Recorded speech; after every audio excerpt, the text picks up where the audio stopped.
अस्सलाम वालेकुम नाज़रीन, मैं हूं अलवीना और आप देखें प्रोग्राम इनसाइड द न्यूज़। नाज़रीन, कोरोना वायरस कोविड-19 दहशत उसी तरह बरकरार है। दुनिया भर में अप्रॉक्स 157 कंट्रीज़ जो हैं लिस्टेड हैं जहां पे डेथ्स हो रही हैं उनके नंबर्स काफ़ी कम हैं। अल्हम्दुलिल्लाह रिकवरीज हर जगह बहुत ज़्यादा हो रही हैं, बेहतर हो रही हैं। और वुहान में स्पेसिफिकली बहुत सारे जो हॉस्पिटल्स हैं उनको बंद कर दिया गया जो स्पेसिफिकली बनाए गए थे क्वारंटाइन के लिए, और स्पेसिफिक उसमें आइसोलेशन वार्ड्स थे और लोगों को ट्रीट करने के लिए वो बनाए गए थे अर्जेंटली और इमरजेंसी बेसिस के ऊपर। तो एक अच्छी खबर है कि जहां पर वुहान में, चाइना में लोग तेज़ी से रिकवर हो रहे हैं, अक्रॉस द ग्लोब जो है बेहतरी आ रही है। लेकिन लोगों ने अभी तक जो पैनिक की सूरत हाल है वो नहीं छोड़ी। पाकिस्तान के हवाले से भी यही जो है स्पेसिफिकली इस वक्त जो स्टांस है वो यही है कि लोग काफ़ी घबराए हुए हैं। और सिंध का जो प्रोविंस है उसमें जो नंबर्स हैं वो बहुत तेज़ी से बढ़ते जा रहे हैं। डॉक्टर जफ़र मिर्ज़ा की जो लास्ट वर्डिक्ट था उसमें उन्होंने ये कहा था कि एक भी जो पेशेंट है पाकिस्तान में उसमें ये वायरस का जो ट्रांसमिशन है एक शख्स से दूसरे शख्स में ट्रांसमिट नहीं हुआ, बल्कि जिन लोगों ने यहाँ पर ट्रैवल किया उनकी ट्रैवल हिस्ट्री जो है वो बाहर से थी, इसीलिए वो बेसिकली उनमें कोरोना वायरस था। तो ये एक फैक्ट था और ये हमारे लिए एक पॉजिटिव फैक्ट है कि यहाँ पे ट्रांसमिट नहीं हो रहा। दूसरी जाने एक क्वेश्चन रेज हुआ जो कि सीएम सिंध ने रेज किया। उस पर उन्होंने कहा कि जो बलूचिस्तान के हवाले से कि जो ज़ायरीन आ रहे हैं ताफ्तान बॉर्डर के ऊपर उनका मैकेनिज्म जो है उसके ऊपर क्वेश्चंस रेज हुए। कुछ क्वेश्चंस ये थे कि क्वारंटीन फैसिलिटी का मतलब है कि हर किसी को इंडिविजुअली जो है आप आइसोलेशन में रखें ताकि जो 14 दिन का पीरियड है उसके अंदर सारी रिजल्ट्स आ जाएं कि वेदर दे आर पॉजिटिव और नेगेटिव कोविड-19। लेकिन जो सूरत हाल थी सामने वो कैंप्स की और जो क्वारंटाइन फैसिलिटी थी वो क्वेश्चनेबल थी क्योंकि वहाँ पर लोग इकट्ठे थे। तो ये क्वेश्चन उन्होंने वफाक के हवाले से रेज किया, लेकिन सिंध ने जो है बलूचिस्तान के ऊपर कोई क्वेश्चन रेज नहीं किया। क्या वफाक और सूबे का कोलैबोरेशन ज़रूरी नहीं है? क्या सिर्फ और सिर्फ सारे सवालात वफाक के लिए होने चाहिए? दूसरी जानिब अगर हम फंड्स की बात करें तो फंड्स भी जो हैं एलोकेट हुए हैं और जो सिंध हुकूमत है वो काफ़ी तेज़ी से काम कर रही है कोरोना वायरस के ख़ात्मे के लिए, जहाँ पे एजुकेशन इंस्टीट्यूशंस जो है काफ़ी डिस्टर्ब हुए हैं। जो स्टूडेंट्स हैं उनकी तालीम पर असर पड़ा है, उनके इंस्टीट्यूट्स बंद हुए, चाहे वो स्कूल कॉलेज या यूनिवर्सिटीज़ हों, उनके एग्ज़ाम्स पोस्टपोन हुए। लेकिन सईद गनी साहब को हमने देखा कि उन्होंने प्रेस कॉन्फ्रेंस की, उन्होंने इस तमाम तर मामले को समेटने की भी कोशिश की। उन्होंने जो अपने जो डायरेक्शंस दी उसमें उन्होंने कहा कि इस स्पेसिफिक टाइम पीरियड के बाद जो है एग्ज़ाम्स होने चाहिए। लेकिन दूसरी जानिब एक लॉस जो है जो कि स्टूडेंट्स का हो गया है वो तो ऑब्वियसली हो गया है। दूसरा, बजट के ऊपर कुछ क्वेश्चंस रेज हो रहे हैं कि सिंध गवर्नमेंट क्या ये तमाम तर जो बजट की बात कर रही है क्या ये वाकई बजट जो है जेन्युइनली एलोकेट जो होगा और जो इसी काम के लिए पर्पसली इस्तेमाल भी होगा या नहीं होगा, ये क्वेश्चनेबल है। सिंध हुकूमत के लिए जो है ये एक क्वेश्चन होगा। देखते हैं कि क्या वाकई जो फैसिलिटीज़ हैं वो वैसी हैं या नहीं, क्योंकि कुछ जो फैक्ट्स हमारे पास अब सामने आ रहे हैं जो अब तक सिंध हुकूमत के लिए बहुत पॉजिटिव थे, सिंध हुकूमत को सराहा जा रहा था। तो सिंध हुकूमत के ऊपर कुछ क्वेश्चंस रेज हुए हैं कि जो लोग बाहर से ट्रैवल कर रहे हैं पाकिस्तान, उनको फोन पर बोला जा रहा है कि आप 14 दिन तक बाहर ना निकले। क्वारंटीन यानी क्वारंटीन का मकसद है आपने उनको फोर्सफुली करवाना है। अब तक पाकिस्तान में कोई ऑर्डिनेंस पास नहीं हुआ, लेजिस्लेशन पास नहीं हुई, क्योंकि यूके के जो हेल्थ सेक्रेटरी है वो कहते हैं कि लोगों को अगर जबरदस्ती क्वारंटीन में रखना पड़ा हम रखेंगे। तो पाकिस्तान में भी जो है इसके ऊपर काम हो जाना चाहिए। हमारे साथ प्रोग्राम में मौजूद हैं मुसरत न्याजी साहिबा पाकिस्तान पीपल्स पार्टी से, और हमारे साथ प्रोग्राम में मौजूद है मोहम्मद अकमल साहब तजियाकार। आप दोनों को प्रोग्राम में फॉर्मली वेलकम करते हैं। मुसरत, सबसे पहले बात करेंगे जो इकदाम सिंध हुकूमत ने उठाए काफ़ी उनको जो है पसंद किया गया, टाइमली थे मेजर्स। पहले कुछ क्वेश्चंस रेज हुए कि स्कूल्स को क्यों बंद कर दिया, और फिर जो ग्राउंड्स हैं वहाँ पे खेल कूद चल रहा है और बाकी सारी जो पब्लिक गैदरिंग्स हैं वो वैसी हैं, फिर उसको भी जो है टाइमली अब एड्रेस किया जा रहा है उन सारी गैदरिंग्स वगैरह के हवाले से भी। लेकिन अब इस सिचुएशन में आपको क्या लगता है, क्या ये जो इतना तेज़ी से नंबर्स बढ़ रहे हैं ये क्या लोग पैनिक की वजह से समझ रहे हैं कि वाकई उनको कोरोना हो गया है या जेन्युइन केसेस हैं? बिस्मिल्लाहिर्रहमानिर्रहीम। देखिए अलवीना, एक चीज़ बताऊं, जैसे आपने स्टार्टिंग में कहा स्कूल्स के लिए, जब एजुकेशन मिनिस्टर सईद गनी साहब ने स्कूल के बच्चों के लिए और कॉलेजेस को बंद किया तो तमाम लोग उस पर बड़ी तनकीद कर रहे थे। और ठीक है, पेरेंट्स की तरफ से या लोगों की तरफ से एक उनका राइट था कि वो उसको तनकीद का निशाना बना रहे थे। लेकिन देखेंगे क्योंकि बच्चे भी बेसिकली उस चीज़ को नहीं समझ पाते और वो उस बीमारी का शिकार जल्दी हो सकते थे, क्योंकि हमें इतनी कुव्वत मदाफत नहीं होती थी। अब जब बंद कर दिए, सब कुछ किया, ठीक है, अपनी जगह वो बजा है कि उनका लॉस हो रहा था, लेकिन जो अच्छे स्कूल्स हैं और अच्छे नहीं भी हैं, आप समझ लें कि इस हाई प्रोफाइल पे नहीं जा सकते, उन्होंने ऑनलाइन सिस्टम के ज़रिए भी अपने बच्चों को कह दिया है कि हम आपकी क्लासेस ले सकते हैं, घर बैठे भी ले सकते हैं। दूसरी बात है, देखिए, अगर आपके पास सेहत होगी तो अलवीना आप उसको तालीम भी हासिल कर सकते हो और दीगर मामलात भी आपके चल सकते हैं। एक चीज़ ये होगी। दूसरी बात, आपने कहा कि लोग शायद खौफ का शिकार हैं। देखिए, अगर ये ज़ाहिरी तौर पर सिंध के अंदर बहुत ज़्यादा आए हैं इस तरह के पेशेंट्स, तो उनको बिल्कुल चेक भी किया जा रहा है, और ना सिर्फ चेक किया जा रहा है बल्कि आपने भी बड़ी अच्छी बात की, और जब भी कोई गवर्नमेंट अच्छा काम करेगी तो यकीनन 22 करोड़ आवाम हो या मीडिया हो या कोई भी हो, उसको सपोर्ट करता है और करना भी चाहिए। आप देखें कि सिंध गवर्नमेंट ने, स्पेशली सीएम साहब ने बहुत ज़्यादा अच्छा फर्स्ट डे से ही इस चीज़ पे बड़ा काम किया, और थ्रूली काम करते हुए आप देखें कि सखर के अंदर जो ज़ायरीन आ रहे हैं, उनके लोग भी देखें, एक शख्स अगर कमाने वाला होता है तो अलवीना देखें, वो शख्स कमा रहा है तो उसे फिक्र होती है कि मैं यहाँ पे आके एडमिट हो गया हूँ, मुझे आइसोलेशन में रखा गया है, तो मेरी फैमिली का क्या होगा। तो उसमें सीएम साहब के अहकामात हैं। उन्होंने कहा कि आप अपनी सेहत को देखें, आप अपने आप को देखिए, आपके जितने, क्योंकि एड्रेसेस बाकायदा उन लोगों के मंगवा लिए गए कि उनके घर में राशन या किसी किस्म की यूटिलिटी बिल्स या कुछ भी है तो वो सिंध गवर्नमेंट उसको अदा करेगी। तो देखिए, इस तरह के स्टेप अगर लिए जाएं तो मैं नहीं समझती हूँ कि कोई आवाम के लिए पॉजिटिव ना हो। अगर स्कूल बंद किए गए तो बहुत अच्छा। वहाँ कुछ लोगों ने क्वेश्चन ये उठाए कि एपीएस चल रहा है, वहाँ भी गैदरिंग है, तो उसको भी आज देखेंगे। उसके पीएसएल के उस पर भी हम बात करेंगे। जो क्रिकेटर हैं उनके ऊपर अभी उनको कहा जा रहा है कि वो पॉजिटिव हैं और इसलिए जो है ये जो 2 मैचेस बाकी थे उनको भी ख़त्म कर दिया गया। उनको उस पर क्वेश्चंस भी रेज हो रहे हैं। देखिए, उनको भी ख़त्म किया गया तो सारी बातें इसलिए कि सिंध के अंदर ये चीज़ बड़ा आपने देखा है कि बड़ा बहुत तेज़ी से ये इस तरह के पेशेंट्स सामने आए हैं, और उन्हीं के फ़ायदे के लिए देखिए लास्ट जो मैचेस हुए हैं तो उनमें क्राउड नहीं था, उन्हीं के उसके लिए आप उस पर ख़त्म कर दिया गया कि उसके बाद में डेट्स यकीनन दी जाएंगी उसके ऊपर। और देखें कि अगर हम पॉजिटिव काम कर रही हो, चाहे फेडरल गवर्नमेंट हो, कोई सूबाई गवर्नमेंट हो, तो ये आवाम के फ़ायदे के लिए, आवाम को रिलीफ देने के लिए हमें एक प्लेटफॉर्म पे आना पड़ेगा, और उसी सूरत में ही आवाम, हम सब जो है ना बेहतरी की जानिब जा सकते हैं, हमारा मुल्क, हमारा माशरा जा सकता है। और अब आप देख लें कि आपके पास अपडेट्स भी आ गई हैं कि क्रैकडाउन होने जा रहा है, प्लस बड़े बड़े होटल्स जो हैं या जहां पार्क्स हैं, सी व्यू साइट्स हैं, उनको भी बंद किया जा रहा है इसी पेश नज़र के, ताकि ये चीज़ और मज़ीद ना फैले। ठीक है मोहम्मद अकमल साहब, इस सिचुएशन में लोग तो ज़रूरत से ज़्यादा पैनिक कर रहे हैं, और जो मीडिया रिपोर्ट्स आ रही हैं, मीडिया डेफिनेटली इसमें अपना कोई ऐसा किरदार अदा नहीं कर रहा कि लोगों में खौफ और हिरास फैलाए। पाकिस्तानी मीडिया तो इस पर कॉन्स्टेंटली सिर्फ मेजर्स बता रहा है कि आपने किस तरह ख्याल रखना है, लेकिन उसके बावजूद भी जो सारी तोपों का रुख है वो इस वक्त मीडिया हाउसेस की तरफ है।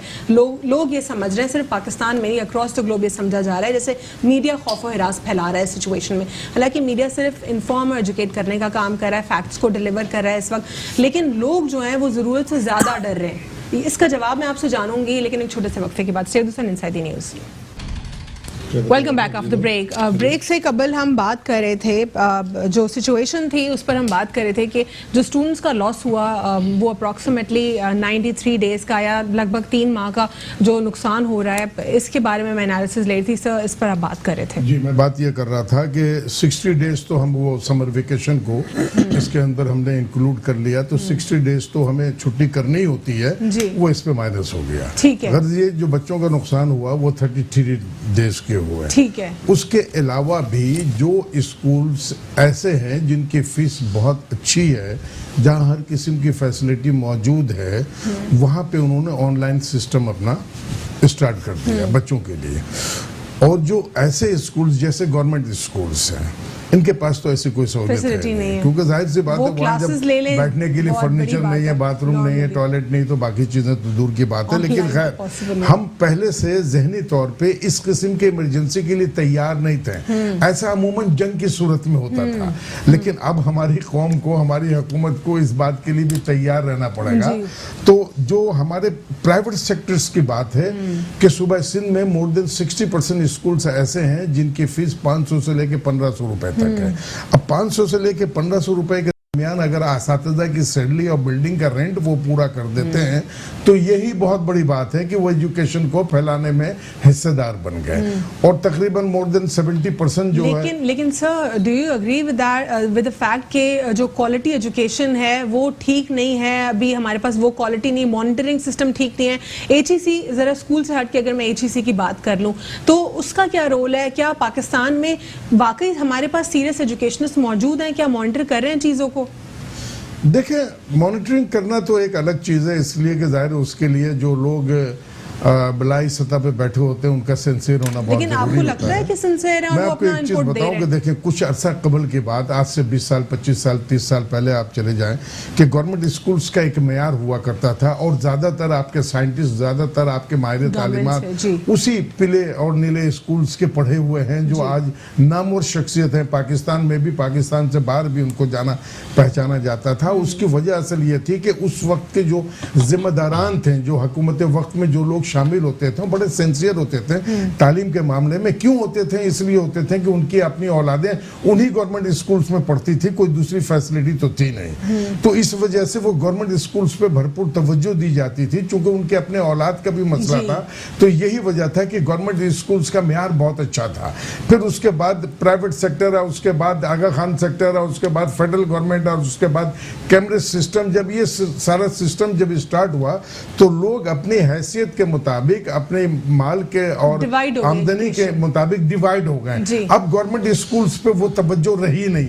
आज भी अगर हुकूमत की जानिब से ये इंस्ट्रक्शन दे दिया जाए कि जितने सरकारी मुलाजिमीन हैं वो अपने बच्चों को गवर्नमेंट स्कूल में पढ़ाएंगे, तो आप यकीन जानिए 6 महीने में गवर्नमेंट स्कूल का मेयार फिर वही आ जाएगा। ठीक है सर, मैं आपसे कंटिन्यू करूंगी इस पर, दोबारा एजुकेशन पर भी बात करूंगी, लेकिन यहाँ पे मुसरत आपसे जानना चाहूंगी कि फंड्स के हवाले से क्वेश्चंस रेज हो रहे हैं। अभी कबल इस वक्त होगा कि अगर हम एक्यूजेशंस लगा दें हुकूमत सिंध के ऊपर और हम अगर ये इस तरह कहें कि करप्शन होगी, और इस सिचुएशन में आप क्या समझते हैं जो बजट होगा क्या वाकई उसको ठीक से मॉनिटर किया जाएगा? देखिए अलवीना, अभी तो इस चीज़ की इब्तिदा हुई है, ठीक है। 3 बिलियन सीएम साहब ने कहा है और 1 बिलियन उन्होंने रिलीफ फंड में दे भी दिया है। देखिए उसके लिए एकदम पहले से इतना अच्छा इकदाम करने के बावजूद जो सिंध गवर्नमेंट करने जा रही है और कर रही है, उस पर अगर क्वेश्चंस आना शुरू हो जाएंगे तो किसी भी सूरत में ये चीज़ क्वेश्चन उठाना उसके ऊपर बेजा होगा, क्योंकि आप जो है ना उसके ऊपर इस किस्म के क्वेश्चन जब रेस करोगे जी, तो उस पर बड़ा मुतासिर होगा सिंध गवर्नमेंट, इसलिए कि जब वो इतना अच्छा इकदाम कर रहा है और उसके ऊपर, और दूसरा ये 3-5 लोगों पर जो है ना मुश्तमिल की बनाई गई है कमेटी, जिसमें 3 तो प्राइवेट सेक्टर के लोग हैं। एक इंडस के डॉक्टर अब्दुल बारी साहब हैं और फैसल ईदी साहब हैं, मुश्ताक चीपा साहब हैं, और जो भी चेक होगा तो उनके लोगों पर सिग्नेचर पर मुश्तमिल होगा 2 अफराद के, एक प्राइवेट सेक्टर का होगा और गवर्नमेंट का होगा। तो कौन करेगा इसको? वही कमेटी जो है वही मॉनिटर कर रही होगी ना, वही कमेटी, वही फंड जो है ना कहाँ किस फंड को किस जगह यूज करना, यूटिलाइज करना, वो कमेटी कर रही होगी। ठीक है, जब वो कमेटी कर रही होगी तो हाउ पॉसिबल कि आपसे कनेक्ट करूंगी। और यहाँ पे अकमल साहब, मैं आपसे जानना चाहूंगी इस पर आपका क्या इसके ऊपर स्टांस है, क्योंकि कुछ क्वेश्चंस रेज हो रहे हैं। उस पर ये कहा जा रहा है कि इतना पैनिक जो है फॉर नो रीजन नहीं हो रहा, क्योंकि सिंध हुकूमत का इसमें जो है अपना ये भी है कि जिस तरह फंड्स जनरेट हुए, पहले कुछ लिमिटेड अमाउंट था, अब बढ़ गया और कितना चला गया, और उसके बाद फिर क्या ये वाकई एलोकेट होगा लोगों के ऊपर या नहीं? देखिए, सबसे पहले तो हमें ये मालूम होना चाहिए कि ज़रूरत क्यों पड़ेगी फ़ंड की। देखें, जब एक तरीके से आप लॉकडाउन करेंगे तो ज़ाहिर है जो गरीब लोग हैं या जो रोज़ाना के दिहाड़ी कमाने वाले लोग हैं उनको तो बहरहाल अपनी ब्रेड एंड बटर का मसले मसाइल पैदा होंगे ना। तो उम्मीद यही करनी चाहिए कि सिंध हुकूमत ने जो कमेटी कायम की है और उसके जो भी फंड एलोकेट हुए हैं वो बहरहाल इन गरीब लोगों के ऊपर डिस्ट्रीब्यूट होने चाहिए, ख़ास तौर पे जो हमारे जो लेस प्रिविलेज्ड एरियाज़ हैं, इनफैक्ट कराची में और सिंध में और दीगर शहरों में। तो गवर्नमेंट को इस चीज़ को बहुत अच्छे तरीके से मॉनिटर करना चाहिए और इस चीज़ को ख़ास तौर पे ध्यान रखना चाहिए, ख़ास तौर पे सिंध गवर्नमेंट में, कि बिल्कुल रेलिवेंट लोगों तक जाए। इसी तरीके से बच्चों का जो स्टडी का लॉस हुआ है उसके हवाले से जो इक़दाम करने चाहिए सिंध, उसके ऊपर भी ज़ाहिर है अल्टीमेटली एक्सपेंसेस आएंगे या उसके ऊपर भी जो कॉस्ट वगैरह आएगी उसको कंपनसेट करने के लिए गवर्नमेंट को फ़ंड्स चाहिए होंगे। अब सबसे पहले तो इन फ़ंड्स की हमें कैलकुलेशन भी तो करनी चाहिए ना कि कितने फ़ंड्स इसके लिए दरकार होंगे। ये लोगों को अगर फ़र्ज़ करें आप सबको हाउस घर में बिठा देते हैं जैसा कि सिंध गवर्नमेंट का आया है और काफ़ी लोग बेरोज़गार होंगे दिहाड़ी वाले, तो उन लोगों के लिए जो फंड्स या जो प्रोसीजर अपनाया जाएगा, आटा दाल चीनी या राशन वगैरह कम से कम वो तो उनको मुहैया किया जाएगा। तो उसके लिए किस तरीके से प्लानिंग करनी चाहिए, तो गवर्नमेंट को चाहिए कि ये भी एक स्ट्रेटजी और प्लानिंग करे और इसको पब्लिक से डिस्कस करे ताकि गरीब आवाम में भी अगर कोई पैनिक क्रिएट हो रहा है तो वो भी कम हो। अब ये ना हो ना कि पता चला कोरोना से बच जाए और भूख से मर जाए, ये भी तो हो सकता है ना, क्योंकि जिनके बच्चे जितनी गुर्बत है आई कैन से ख़ास तौर पे अंदरून सिंध में और इवन कराची में तो फिर भी इतनी नहीं है, लेकिन अंदरून सिंध में गुर्बत का जो हाल है वो तमाम लोगों को पता है। और अगर उसमें भी रोज़गार के मौके और लॉकडाउन की सूरत हाल अगर पैदा हो जाएगी तो that will be a damaging. और यही वो डर है जिसकी वजह से लोग पैनिक क्रिएट कर रहे हैं। ख़ास तौर पे इसने चाइना और बड़े बड़े मुल्कों को बैकफुट पे ले आया है। क्यों? क्योंकि ये मर्ज़ इस तेज़ी से फैलता है। इसका सिर्फ और सिर्फ सबसे बड़ा मसला ये कि ये फैलता तेज़ी से है। वो अब एक ज़ाहिर है जिस तरीके से फैलना शुरू हो जाएगा एक मरतबा, तो अल्लाह ना करे कि फैलना शुरू हो। हमारे यहाँ पे तो अभी क्योरेबल है, ज़्यादातर जो हमारे पास आ रहे हैं केसेस वो ईरान के थ्रू ही आ रहे हैं और सखर में है ज़्यादा इसके मुतासरीन। कराची में अभी तक रिपोर्टेड केसेस 32 मेरे ख्याल में 30 या 36 के करीब है। फिगर ज़्यादा हो गया जी। तो बहरहाल वो 36 के करीब है, तो ये इतना फिगर नहीं है। लेकिन अल्लाह ना करे ये जो गवर्नमेंट इक़दाम ना करे ना, तो ये जिस तरीके से जिन हुकूमतों ने नहीं किया ना, तो ये फिर मल्टीप्लाई होता है फिगर। ये 36 है तो कल 172 और फिर 3000 फिर 4000, तो ये इस तरह डेज में ये मल्टीप्लाई होता है। तो अल्लाह ना करे। रिपोर्ट्स ये भी आ रही हैं कि अपेरेंटली तो सिंध हुकूमत के इक़दाम जो हैं उनको सब सराह रहे हैं और अच्छे हैं, लेकिन वैसे जो बाहर से लोग ट्रैवल करके आ रहे हैं उनको मैंडेटरी क्वारंटीन में नहीं रखा जा रहा। उनको बोला जा रहा है कि आपने अपने टेस्ट करवा दिए हैं या नहीं करवाए। उनसे क्वेश्चन किया जा रहा है, कॉल आ रही है, उनको ये कहा जा रहा है कि आप 14 दिन तक कहीं ना जाएं। तो ये तो तरीका नहीं है, ये दुरुस्त तरीका कार तो बिल्कुल भी नहीं है। जहाँ पे सीएम सिंध क्वेश्चन कर रहे हैं ताफ्तान बॉर्डर के ऊपर जो ज़ायरीन आए हुए हैं उनकी क्वारंटीन फैसिलिटी को वो क्वेश्चन कर रहे हैं, तो ये कौन सी क्वारंटीन फैसिलिटी है जो कि आप कॉल करके बोल रहे हैं जो दुबई से या कहीं और से ट्रेवल करके आ रहे हैं, आप उनसे पूछ रहे हैं कि आपने टेस्ट करवाएं।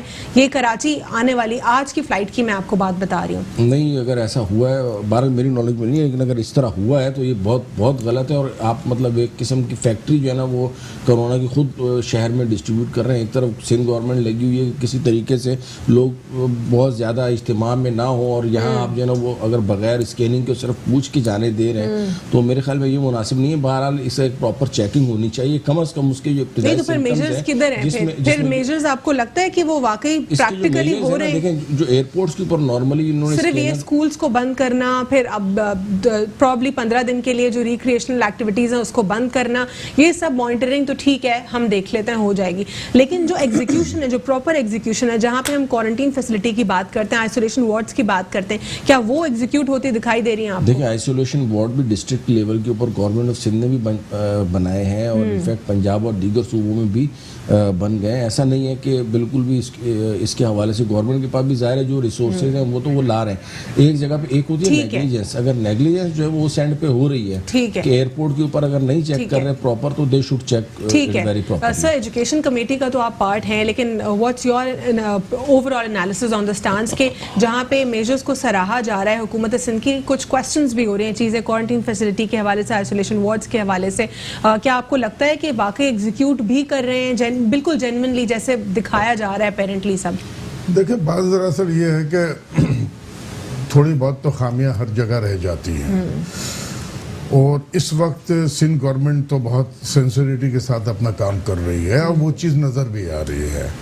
अब इसमें यह है कि फर्स्ट टाइम एक इतना बड़ा पैनिक फैला है हमारे मुल्क के अंदर, जो कि जेन्युइन है, बिल्कुल सही है, जिसकी वजह से अफरा तफरी तो है। अब उसको मद्देनज़र रखते हुए थोड़ी बहुत जगह पे अगर कोई गुंजाइश कम रह गई है, कोई खामी रह गई है, तो रफ्ता रफ्ता उसको भी दूर कर लिया जाएगा। इस वक्त की जो सूरत हाल है, आप उसको अगर मद्देनज़र रखें कि बात सिर्फ एजुकेशन की नहीं है। अभी देखें होटल्स और मार्केट के लिए भी 15 दिन के लिए अभी हिदायतनामा जारी कर दी गई हैं। इसी तरीके से कोई ना कोई बात किसी ना किसी गवर्नमेंट साइड से जब की जाती है, पब्लिक तक जब पहुंचती है, तभी अफवाहों वाली बात जो है स्टार्ट हो जाती है सोशल मीडिया पे और व्हाट्सएप। अगर हम बलूचिस्तान सूबे की बात करें, सीएम बलूचिस्तान कहते हैं कि वो बेबस हैं, उनका बस नहीं चलता लोगों के ऊपर, ये स्टेटमेंट आ रहा है। ये चीजें गलत है, उनको अपनी जिम्मेदारी निभानी चाहिए, ये कहना ही गलत है। कप्तान की जिम्मेदारी क्या सारी वफाक की है? देखिए, अगर आपकी गलती से, आपकी कोताही से अगर मुल्क के पाकिस्तान में 2, 4, 5 केसेस भी ऐसे हो गए जो हमारे पब्लिक का नुकसान हो गया।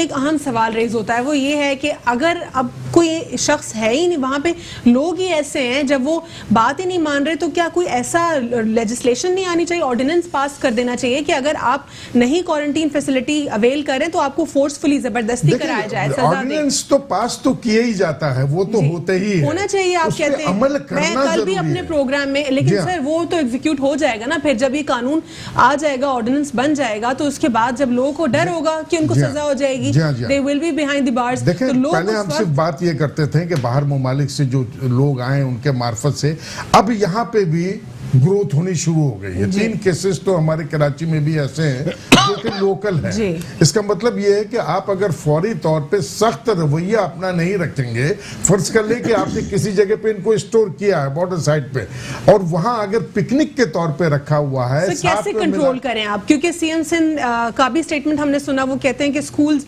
बंद करा दें, प्ले ग्राउंड्स के ऊपर जो है उनको रिस्ट्रिक्ट कर दें, तो लोग जो है फिर सीव्यू के ऊपर आ जाते हैं। तो ये सिचुएशन जो है, अब लोग कंट्रोल में नहीं आ रहे ना। लिटरेसी रेट, अनफॉर्चुनेटली एजुकेशन के ऊपर हम काम करते तो लोगों का ये हाल ना होता। तो ऑर्डिनेंस की हमें फिलवक्त जरूरत है या नहीं? बिल्कुल जरूरत है, 100% जरूरत है, और सख्ती के साथ उस पर अमल करने की जरूरत है, अमल करवाने की जरूरत है। ठीक है। तो जब हमारे हुक्मरान जब सिंसियर होंगे और जब वो सख्ती के साथ उस पर अमल करवाएंगे तो ही अमल होगा ना। यही पाकिस्तानी है, अगर पाकिस्तान से बाहर जाते हैं, अगर वो ड्राइवर है तो सही ड्राइव क्यों कर रहे होते हैं? जब पाकिस्तान के सड़कों पे आते हैं तो अवामुन्नास के साथ खिलवाड़ शुरू कर देते हैं। क्यों ऐसा होता है? एक पान खाने वाला यहाँ पान खाकर पिचकारी मार देता है, दूसरे ममालिक में जाके अगर वो ऐसा कर ले तो उसका चालान हो जाता है। जब वो एयरपोर्ट पे पहुंचता है तो कहा जाता है कि पहले ये जुर्माना अदा करें, फला डेट को, फला टाइम को आपने ये गलती की है। तो उनकी आंखें खुल जाती है कि यार इतना सख्त रवैया, तो ये रवैया तो होना चाहिए। आखिरी सवाल, वक्त खत्म हो गया। जो सीएम सिंध है वो क्वेश्चन कर रहे हैं ताफ्तान के हवाले से कि ये नाअहली है फेडरल की, लेकिन क्या ये सूबे बलूचिस्तान की अहली नहीं है? देखें, 18वीं तरमीम के मार्फत से तो जो एजुकेशन एंड हेल्थ है वो सूबाई खुद मुख्तारी पे है। उस एतबार से अगर हमारे सीएम ये कहते हैं कि उनकी जिम्मेदारी थी, तो उनकी जिम्मेदारी तो है ही है। अगर उनके लिए कोई काम मुश्किल था तो जब उनको पता था कि पाकिस्तान में सबसे ज्यादा जो एक्टिव इस वक्त सीएम है वो सिंध का सीएम है, आप उस हवाले से सिंध के सीएम से मदद तलब करते हैं तो यकीनन ये वहां पर जाकर आपकी मदद भी कर सकते थे। लेकिन आपने वो करने के बजाय सिर्फ ये कहा कि हमारे कस्टडी में ये चीज नहीं है, हम नाकाम हो चुके हैं, हमारे लिए कंट्रोल करना मुश्किल है। तो ये गलती किसकी है? ये तो बलूचिस्तान के हवाले से कहा जाएगा कि सरासर गलती उनकी है, इसमें सिंध गवर्नमेंट का क्या अमल दखल था? लेकिन इसके बावजूद सर, मेरा सवाल ये था कि सीएम सिंध क्वेश्चन रेज कर रहे हैं कि ये गलती जो है बलूचिस्तान के सूबे में जो ताफ्तान बॉर्डर पे जायरीन आ गए हैं उनको मॉनिटर नहीं किया गया, ये वफाक की गलती है। तो सीएम सिंध कहते हैं कि यानी उन्होंने बलूचिस्तान के सूबे को एक्सक्लूड कर दिया, उनकी गलती कहते हैं नहीं है कोई भी, ये गलती सिर्फ और सिर्फ वफाक की है। नहीं, ये तो बलूचिस्तान की उनकी गलती है। वफाक अपने जगह पे जिम्मेदार है ही, ऑल ओवर द कंट्री जो है वफाक का अपना एक ग्रिप होता है। उस एतबार से वफाक के ऊपर बात करना यहाँ तक तो दुरुस्त है, लेकिन जो 100% गलती है वो तो यानी होल सोल रिस्पांसिबिलिटी गलत स्टेटमेंट था, पॉइंट स्कोरिंग थी। जिस तरह सीएम सिंध ने जो है ये कहा कि वफाक की ये जिम्मेदारी थी और वफाक ने जो है इसमें प्ले नहीं किया, इस पर क्या कहेंगे आप? देखिए, एक चीज़ मैं आपको बताऊं कि वफाकी बिल्कुल गैर जिम्मेदारी का सबूत है उस सूरत में कि जब चाइना से किट्स मिली थी। अब आप ये देखें स्टार्टिंग में ठीक है सिंध गवर्नमेंट ने बहुत अच्छा काम किया, अगर अच्छा काम किया तो वो अपने मुल्क के लिए किया। देखिए अच्छी चीज़ इसलिए नहीं थी कि किट्स प्रोवाइड ही नहीं की गई, और की गई तो बहुत कम क्वांटिटी में की गई। सिंध की मैं बात करूं आपको तो वहां पे भी किट्स जो है ना देखिए प्रोवाइड, बलूचिस्तान में भी देखिए बलूचिस्तान में भी अगर वो किट्स प्रोवाइड करते बलूचिस्तान गवर्नमेंट में, उनकी अलायंस में पीटीआई की अलायंस में उन्हें अगर वहां प्रोवाइड की जाती तो वो यकीनन बेहतरी की जाने बात है। क्वारंटीन का भी मेरा बस नहीं चल रहा। वो बलूचिस्तान वो देखिए वो उनकी मिस्टेक है। देखिए वो बलूचिस्तान के देखिए वो उनकी मिस्टेक है। देखिए वो फेडरल गवर्नमेंट की है, बॉर्डर की आती है, लेकिन सर में कहां से ठीक है, ठीक है लेकिन वफाक को अपना रोल प्ले करना चाहिए था ना। वफाक के अलावा सूबे का कोई रूल नहीं है। नहीं कानून के तहत चलते हैं, SOPs के तहत चलते हैं। अगर आप बॉर्डर को कहते हैं कि बॉर्डर की वजह से वो सारा फेडरल का काम है, फेडरल को तो यानी बलूचिस्तान हुकूमत का कोई इसमें रोल नहीं। आप एक मिनट मैं कुछ नहीं करना। एक लफ्ज में फेडरल गवर्नमेंट की जिम्मेदारी है। बलूचिस्तान गवर्नमेंट को तो इसमें कुछ भी अलवीना में सिर्फ एक बात अलवीना ना क्वारंटीन के लिए ना आइसोलेशन। अलवीना में एक लफ्ज कहूंगी, खत्म हो गया। बहुत बहुत शुक्रिया मुसर्रत न्याजी साहिबा प्रोग्राम में शिरकत करने के लिए, और मोहम्मद अकमल साहब आपका भी बहुत बहुत शुक्रिया प्रोग्राम में शिरकत करने के लिए, और शरफुज़ ज़मान साहब आपका भी बहुत बहुत शुक्रिया प्रोग्राम में शिरकत करने के लिए। आज के लिए इतना ही। अल्लाह हाफ़िज़, गॉड ब्लेस यू ऑल।